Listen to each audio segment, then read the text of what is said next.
Cervical કેન્સરથી બચવા અથવા તો સર્વાઇકલ કેન્સરને અટકાવવા એચપીવી રસી લેવી ખૂબ જ જરૂરી છે. સરકારશ્રીના આરોગ્ય વિભાગ દ્વારા અને સ્ત્રીરોગ નિષ્ણાત ડોક્ટરશ્રીઓ પણ આ રસી લેવાની ભલામણ કરે છે. એચપીવી રસી લેવાથી કોઈ પણ જાતની આડઅસર થતી જ નથી, એટલે ખોટી ગેરમાન્યતામાં દોરવાવું નહીં. આ રસી સરકારશ્રીના હોસ્પિટલ એટલે કે અર્બન હેલ્થ સેન્ટર અને મહુવા શહેરની સરકારી હોસ્પિટલ ખાતે એચપીવી રસી વિના મૂલ્યે મળે છે. તો ચાલો આપણી યોગ્ય સમયની કે યોગ્ય ઉંમરની દીકરીઓ અથવા તો મહિલા આ રસી લઈ શકે છે. માટે આપણા સ્ત્રી રોગ નિષ્ણાત ડોક્ટરશ્રીની સલાહ લઈ આ રસી અવશ્ય લેવી. સ્ત્રીઓને થતા સર્વાઇકલ કેન્સર અટકાવવા અથવા તો ન થાય તે માટે એચપીવી રસીકરણ કરાવવું ખૂબ જ જરૂરી છે.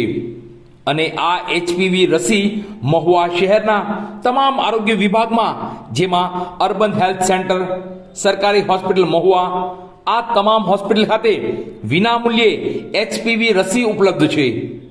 આ રસી તારીખ 1/1/2011 થી 28/2/2012 ની વચ્ચે જન્મેલ તમામ કિશોરીઓ આ રસી લઈ શકે છે.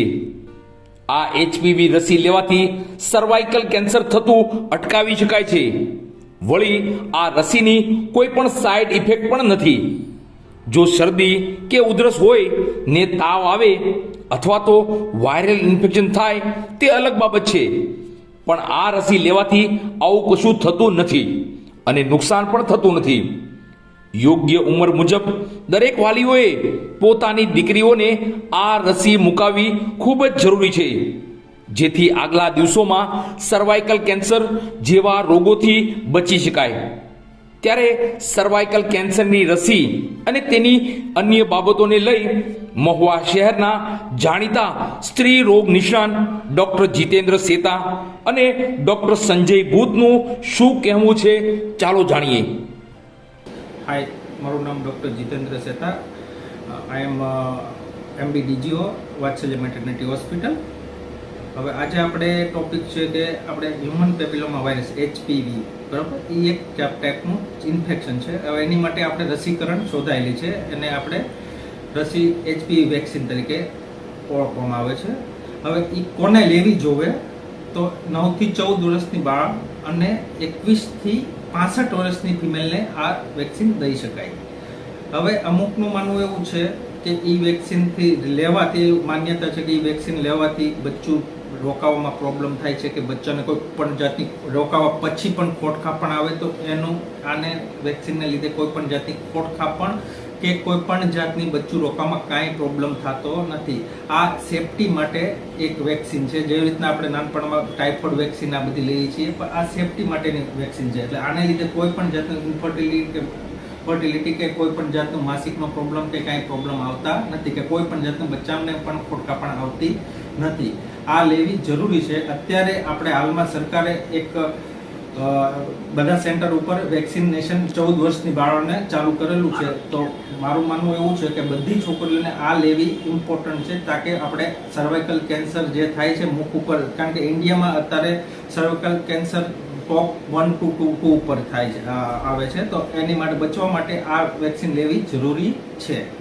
ઓકે, હું ડૉક્ટર સંજય ભૂત, શિવ માતૃત્વ હોસ્પિટલ મહુવા, ગાયનેકોલોજીસ્ટ.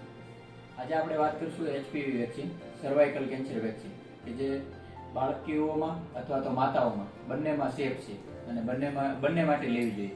લોકોમાં ઘણી બધી એવી માન્યતાઓ છે કે જે વેક્સિન આપણા માટે સેફ નથી અથવા તો આ ઉંમરની વ્યક્તિઓમાં આપી શકાય કે ન આપી શકાય.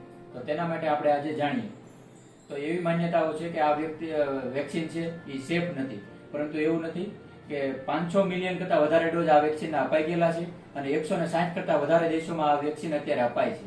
બીજી માન્યતા એવી છે કે આ વેક્સિન લેવાથી ઇન્ફર્ટિલિટી આવે, એટલે કે વંધ્યત્વ આવે, પરંતુ એવું નથી. એવો કોઈ સાયન્ટિફિક ડેટા અત્યાર સુધી અવેલેબલ નથી કે HPV વેક્સિનના કારણે ઇન્ફર્ટિલિટી આવે. બીજી એવી માન્યતા છે કે આ ખાલી અને ખાલી સેક્સ્યુઅલી એક્ટિવ વુમનમાં આપી શકાય, પરંતુ એવું નથી. 9 થી 15 વર્ષની બાળકીઓમાં તો એમાં 2 ડોઝ લેવાના હોય છે અને સેક્સ્યુઅલી એક્ટિવ વુમન હોય તો એમાં 3 ડોઝ લેવાના હોય છે. બીજી એવી માન્યતા છે કે આ વેક્સિન ઓનલી કે માત્ર ને માત્ર છોકરીઓ માટે છે, પરંતુ એવું નથી. આ વેક્સિન છોકરી અને છોકરાઓ બંને માટે લેવાય છે. છોકરાઓમાં પેનાઇલ કેન્સર અને એનાલ કેન્સર માટે સેફ છે. બીજી એવી માન્યતા છે કે આ વેક્સિનની કોઈ અસર થતી નથી, પરંતુ એવું નથી. સાયન્ટિફિક ડેટા અનુસાર 93 થી 100% સુધી આ વેક્સિન ઉપયોગી છે.